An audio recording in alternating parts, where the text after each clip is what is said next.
welcome along to my Carabao Cup last 16 predictions. Obviously we did the round 3 of the Carabao Cup predictions last time round. We've done quite well on my channel, got a good number of views and support, which is good. So I thought, hey, last 16 of the Carabao Cup, we'll bring it back as well. Since it is the Football League Cup as well, it makes sense to bring that to my channel. So without further ado, I'm going to get into each of the last 16 ties, give a good discussion about each of them and what we think my score prediction will be for each of the ties. We're going to kick off with Arsenal. They're home with Norwich on Saturday. No, not Saturday, I mean tonight. This is Tuesday. I'm getting a bit mixed up there, but don't worry about that. So Arsenal are home to Norwich tonight in the 7:45 kick-off. All these games are 7:45, apart from one that's we'll discuss later on. So Arsenal played well on Sunday, beat Everton 5-2, dismantled the poor Everton side 5-2, live on Sky as well. So it's a good result for Arsenal. They needed that as well. Alexis Sanchez and Ozil and Lacazette, all three of them combined, linked up really well in that game.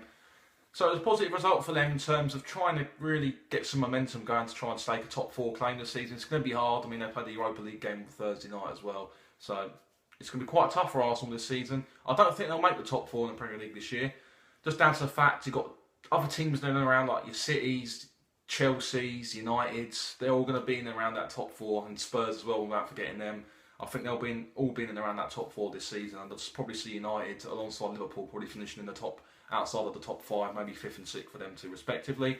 But Arsenal coming into against the Norwich side who really didn't play to the greatest of their abilities on Sunday, but a good side always managed to grind out a result, which they did very well. James Maddison scored an absolute peach of a goal. Throughout that game, he showed time and time again.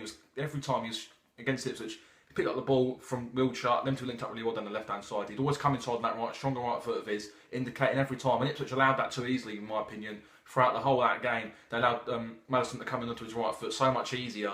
And if you're a defender and you're a manager, you've really got to say to your defenders, show him down the line, don't show him tools onto his stronger foot. You want to be put onto his weaker foot. They didn't do that, and then commentator Danny Higginbottom hit the nail on the head on Sunday. He said that there's going to be a time where he's going to get one of them on target. That did come in the second half. It was a fantastic finish from Maddison. And Norwich are in a good bit of form. Rumour has it they're taking about 5,500 fans down to Arsenal tonight. That'll be interesting to see how they get on. But looking at the game, I think Norwich put up a good fight of it, but I think they might play a bit more of a weakened side. I think they want to concentrate on getting into the playoffs this season. That might be their main focus. And it depends on what side Arsenal put out as well. If Arsenal put out a fairly result like what the team they've been playing in the Europa League, then I think they'll get past Norwich quite comfortably. But if Norwich put out a stronger side and give a good fist of it, then it could go either way. But I'm going to go for an Arsenal 2-0 wins for the fact I think Arsenal will have a bit too much in hand either way if they play a weakened side or a stronger side. Let's go into the second game, Bournemouth home with Middlesbrough. Interesting mixed bag of results of Bournemouth this season. I've caught a bit of the Premier League this season. And Bournemouth have been struggling a bit this season. I don't think that they won at the weekend against Stoke 2-1, I think it was, if I remember off the top of my head. It's got 2 quick goals in succession in the first half, and it's a big result for Bournemouth in terms of them trying to keep their heads afloat above the relegation places. Eddie Howe side haven't had the strongest starts this season, haven't picked up quite a few defeats, haven't got many points accumulated, so it was a big win for them in terms of morale boosting and confidence boosting. Just try and give them any hope of surviving this season, which I'm sure for Eddie Howe's side and Bournemouth fans, that'll be a success for them this season. Against the Middlesbrough side in the Championship, we haven't really got going this season at all. It's been a bit surprising. They spent a lot of money like this in the summer. Everyone's expecting them to get going. They've had a few mixed bag results, been a bit inconsistent this season under Gary Monk. But I think they need to give him a bit of time. I don't think any question of him getting the sack would ever come into it. He needs a bit of time just to mould the group that he wants to. I think he's found his strongest side at Middlesbrough now, with the likes of Sombalonga and Braithwaite. He started Sombalonga, Braithwaite and Fletcher up front all on Saturday as well, so that was interesting to see. He went with the front 3, so it's quite understanding, quite simple to see likes playing with maybe a 4-3-3 potentially at Middlesbrough. And I do think if they can put up a good fight, they can probably beat a Bournemouth side who are not strong defensively this season. We've seen against other teams they do leak goals, especially against Stoke at 2-0 up. They could have really sealed the game and really plugged away and solidified. They went to a 5-4-1 as well. Eddie Howe made a couple of changes during that game to try and preserve that 1-goal cushion when it was at 2-1. So I think Middlesbrough can really exploit Bournemouth's defensive weaknesses. I think they can get a positive result here. And I do think Middlesbrough will win this game 2-1. It'll be a tight game, but Middlesbrough just nick it at the end. So moving into the third game, Bristol City host Crystal Palace. And Bristol City done quite well, not been doing too bad recently. Got brushed aside quite relatively easily at home to Leeds on Saturday against a very strong Leeds side. Need that win as much as Bristol City needed the result as well.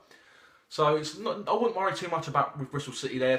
It's a result. They lost against a stronger side. They got a good unbeaten record going up until that point. So it's the case of them just rebuilding and going again and trying to get a good record going again. I think they went 12 or 11 games unbeaten prior to their Leeds defeat. So positives need to be taken out. That Lee Johnson's really started to turn it around. The form carrying on from the end of last season to this season's consistently improved. You can see that. They went for a bit of a wobble last season, but that's been eradicated and dealt with. And they look like a very good side. And I think they'll give this Palace side a tough game. And Palace were disappointing to lose against Newcastle. It was probably a game that they could have looked at and felt like beating Chelsea. Bit of a surprise, but they beat Chelsea. They could have used that as a building point to try and get some better results going against Newcastle and other teams in the league. But only 2 goals this season scored and a bucket load conceded with 3 points to their name. It is relegation form, unfortunately. And I think Palace could be one of the clubs who go through 3 managers this season. I don't think, much I love Roy Hodgson from a Fulham fan's perspective, I think he's going to struggle at Palace. I just think they've got Wilfried Zaha back, and I just think they're going to struggle at the moment. They tried to bring in Frank de Boer to try and play an expansive style of football. In my opinion, I felt like he could have got a bit more time than he deserved. When you're a type of manager who wants to try and change the style of the football club, the way they played under Pardew and Allardyce is completely different to the way de Boer wanted to play originally. He likes to play a passing game, keep possession of the ball and recycle it throughout the whole of the game as well. And when you're dealing with Pardew and Allardyce and Hodgson, a bit more direct, a bit more no-nonsense, get it from back to front quite quickly. So it's always going to be, it's probably about going back to basics now for Palace, and I think they could probably do with a cup run to really just give them a bit of a distraction from their poor league form, give the fans something to cheer about as well. So, but I do see Bristol City winning this game. I think they're in a better form out of the 2 teams. I just do think they'll just won 2-0. So moving to the next game, Leicester host Leeds. Obviously, managers Leicester beat Swansea at the weekend 2-0, I think, away from home at the Liberty Stadium. Michael Appleton's in caretaker charge, former Oxford United manager, was assistant with Craig Shakespeare, but obviously Craig Shakespeare got sacked last week, so he's taken charge of first team matters until Leicester can find a permanent manager solution. A couple of big names are looking at. Angelotti's in the bet in there. I just don't think he'll want to go to Leicester. Looking at Thomas Tuchel as well, ex-Dortmund manager. Maybe he could, maybe he might fancy a job, but he's come out and said before that he wants a job with a club in the Champions League. So if that was last season, then yes, Leicester could have definitely looked at him. But if he wants to manage in the Champions League, which majority of big European managers do, then I don't think that would be the right job for Leicester, for Tuchel at Leicester. And they're coming against a Leeds side who are banging form at the moment. Fantastic result against Bristol City on Saturday. And this is a potential game where I can look at Leeds and think if they can play a good side, they can probably upset Leicester here. Michael Appleton, if he wants a managerial job, he's got to try and win this game, then win his next game against Everton over the weekend. That'd be a huge game for both sides in that fixture in the Premier League. And if Michael Appleton can win this game, he won at the weekend obviously. If he can get 2 wins in Cup and League, he might be staking a claim for the job. But maybe Leicester don't want to look at that type of thing again. They made probably a mistake with Craig Shakespeare in terms of giving him the job. I feel like he was more short-term and long-term solution in terms of where they were last season. He kept them up, did the right thing there, but it was more short-term than long-term in my opinion. And I do see Leeds winning this game 2-1. It'll be a very tight game. Both sides are going to be up for it. It's going to be quite cagey. But if Leeds can get the first goal, turn the King Power to a bit of a hostile atmosphere, I do think they can thrive on that hostile atmosphere. They can take a big number of fans, as they always do everywhere, get them in full voice, get an early goal, and I do see them winning the game 2-1. Let's go into the next game. This is live on Sky tonight. It's Swansea versus Manchester United. Manchester United want to look to try and bounce back from a bit of a shock defeat against Huddersfield on Saturday. Huddersfield, the much stronger of the 2 sides. They won everything. They wanted it more. You could see that as well. Mourinho even come out in his press conference after the game and said that the reason why the United lost the game, they weren't up for it as much as Huddersfield were. Big crowd at the John Smith Stadium Saturday. Really got behind the Huddersfield team, and they really did show that they can, with passion and belief, they can beat anybody in this league. It's been a bit of a surprise for United. They obviously drew to Liverpool prior to that Huddersfield game as well. And a couple of other results in the Champions League against Benfica as well, which is a positive result for them in terms of European progression as well. So this could be a tough game for Swansea. Obviously lost to Leicester Saturday. Not been playing an absolute fantastic football so far this season under Paul Clement. Not doing too bad, however, they could probably improve a little bit more. And I do think United will have a bit in hand for them. I don't think United might look at this cup. I think they're defending champions of the cup this season in terms of the Carabao Cup. They probably want to look to try and retain that title. It's another cup for Mourinho to add. But if he's eyeing up the league, he might want to give a chance to some of the fringe players to get involved, lots of Luke Shaw, Marcus Rojo maybe, Romero in goal, just to give them a chance, try and take an opportunity to potentially challenge for a first team place at United. However, I think no matter what happens, Mourinho might give some of them players a chance in the first team if they impress tonight. But I think with the first team they've got down there at the moment, I think the left back position is quite vacant. I think Ashley Young's been playing in the last couple of games, so that's debatable whether he'd want to stick with Ashley Young going forward this season, or he might try and look to bring back in Luke Shaw, who's not the biggest fan of at the moment, but just got to wait and see on that one. And in this game, I do see Man United winning this game 2-0, maybe even more. They've proven before when they go 1-0 up, they do score a lot of goals. and I just think Swansea will be on the will be on the ropes here in terms of current form and just the way they're playing at the moment. So moving to the next game, Man City host Wolves, 8 o'clock kickoff. This is on tonight. Man City imperious form at the moment, absolutely untouchable in the league this season. Not to talk about them maybe doing an invincible season. I don't think that's going to be the case. I think there's so many goodness, and that top 4, top 5 teams. I think they could probably go invincible from teams 7th below that this season, in my opinion. But from about 7 above, I think they're going to probably pick up a defeat against Liverpool, United, Chelsea's, and Arsenal's. They're strong. They're strong sides in this league. They've got similar qualities to Man City, and they can probably be only 4 or 5, 6 teams who can really pose a threat. Even Tottenham as well, without discarding them. Probably they're the only bunch of teams that could pose a threat to City's unbeaten record, but they're blowing every team away so far this season. Kevin De Bruyne is absolutely superb, fantastic footballer. Probably in the top 5, in my opinion, best players in Europe at the moment in terms of consistent performances. They brush aside a very strong Burnley outfit who've done well away from home in the Premier League this season, going to places like Chelsea, Tottenham, Liverpool, picking up points, not getting beaten at them 3 places either. So that was going to be a tough game for Man City. I think they passed a big test in terms of coming up against a good away side like Burnley under Sean Dyche, who's touted for the Everton job. He's favourite for the Everton job as well. Whether or not he'll go there, I'm not too sure. But anyway, going back to Man City though, strong side. They come up against a good Wolves side as well. So I think it's top of the Premier League versus top of the Championship in this one. Be interesting to see the golfing class between both sides. Wolves are a very good side on the counter attack. The likes of Bonatini, Diogo Jota, Ruben Neves. They've got some fantastic players there. Good lads at the back in Conor Cody and Danny Bart at the back.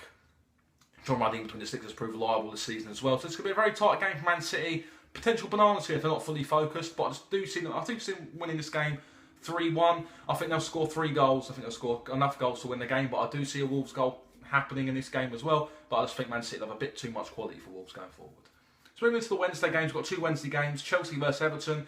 Chelsea came back against Watford on Saturday, got a positive result for them. Probably a bit undeserved, really. I thought Watford in the second half were the better of the 2 sides, really. Watford should really put the game out of reach. They had a couple of chances with Richarlison narrowly going wide, missing the season so far, in my opinion. How he missed from 5 yards, I do not know. And it was a bit of a fortunate win for Chelsea, but the substitutions, Willian and Batshuayi really did make a difference, coming off the bench and contributing towards 2 late goals to win 4-2.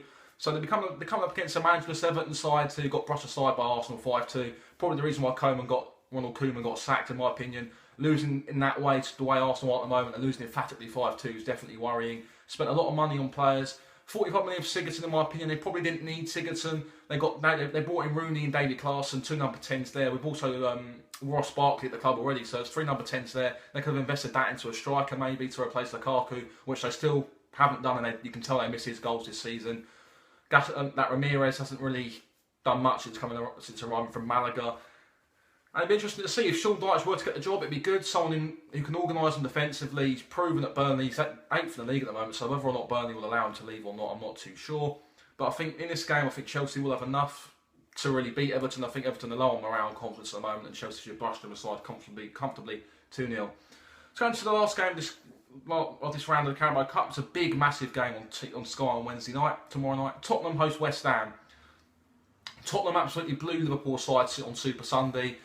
Fantastically play as well.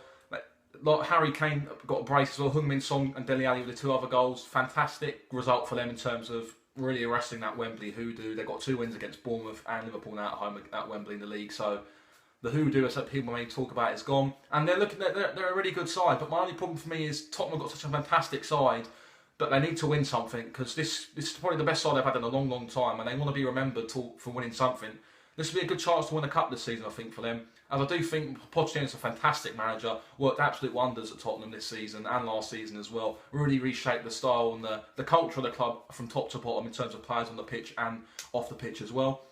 And they come up against the West Ham side who got brushed aside quite easily by a Brighton side who are very dogged and determined on the road. They played some good stuff, and West Ham just seemed to struggle against them. This will be a big test for West Ham. It's a distraction from the league against probably one of their biggest rivals in Tottenham. So if they can go there and put in a good performance, get a little cup run going, it might deflect some of the criticism from Slaven Bilic, who's been, with David Sullivan and David Gold coming out saying the other day that Bilic will still remain in charge of West Ham for the foreseeable future, which is a bit baffling to me. I think he needs to go, in my opinion. I think West Ham can do with a bit of a change, a fresh pair of eyes on the team, and really get a new manager in. There's good managers available at the moment who could really stamp their authority down and bring in some better players potentially. However, I do see this game, Tottenham winning this game. I think they're in some good bit of form. The Liverpool game's going to obviously give them a bit more momentum going into this game against West Ham. I do see them winning this game 3-0. So there you have it, guys. These are my Carabao Cup last 16 predictions. If you do like this, hit a like, subscribe if you're new to the channel for more EFL content, and we'll see you on the next video. Bye-bye.